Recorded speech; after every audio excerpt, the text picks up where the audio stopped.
مسلسل صاحبك راجل العمل الوحيد اللي راهو يضحك فيا في الوقت الحالي بصراحه مكتوب مليح، وشفنا هذا الشيء في الفيلم الجزء الثاني قصدي، ولتم فهمت باللي الجزء الثاني كان خطه ترويجيه للمسلسل وفريمون خطه ناجحه. القصه تم تطويرها اكثر من الجزء الثاني تاع الفيلم هكذا باش يزيدوا الاحداث اللي كانت اغلبها ضحك ومغامرات بين الشخصيات الرئيسيه، وحتى الخيال في الكتابه كان يتنفذ، واعتمدوا بزاف على الامور تكنيك خاصه كي كانوا يديروا المشاهد تاع الاكشن ويعتمدوا على لي كاسكادير وستونز. ابسط مثال السيكونس تاع عزوز كي طاح على الطاكسي، هذيك ما كانتش فيزيوال ايفكتس، كانت حاجه خادمينها صح. تفهم باللي المخرج على بالوش قاعد يدير. زيد فوق هذا الشيء الشخصيات اللي ما لعبتش بزاف في الفيلم عطاو لها اسباس كبير في المسلسل، ورانا نشوفوا فيها في كل حلقه. لحد الساعه راني نتبع في المسلسل هذا، وصراحه اذا كمل بالمستوى هذا راح يكون احسن عمل كوميدي لهذا العام، والسبب انه المسلسل كان مكتوب مليح وما كاش عمق فكري وما كاش تفلسيف وما كاش معاني غير مفهومه، عفسه مخدومه سامبل مكتوبه بذكاء هكذا باش تتفرج تفوت وقت مليح وخلاص. خاصه كي تبرونشي مع الشخصيات الرئيسيه تيتو بخانو عزو، يا سبحان الله من اغبى ما ستشاهد. فريمون الثلاثي هذا ما يتعاودش الله يبارك عليهم،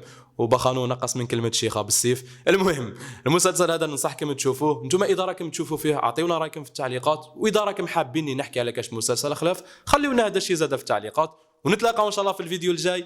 بيس عليكم.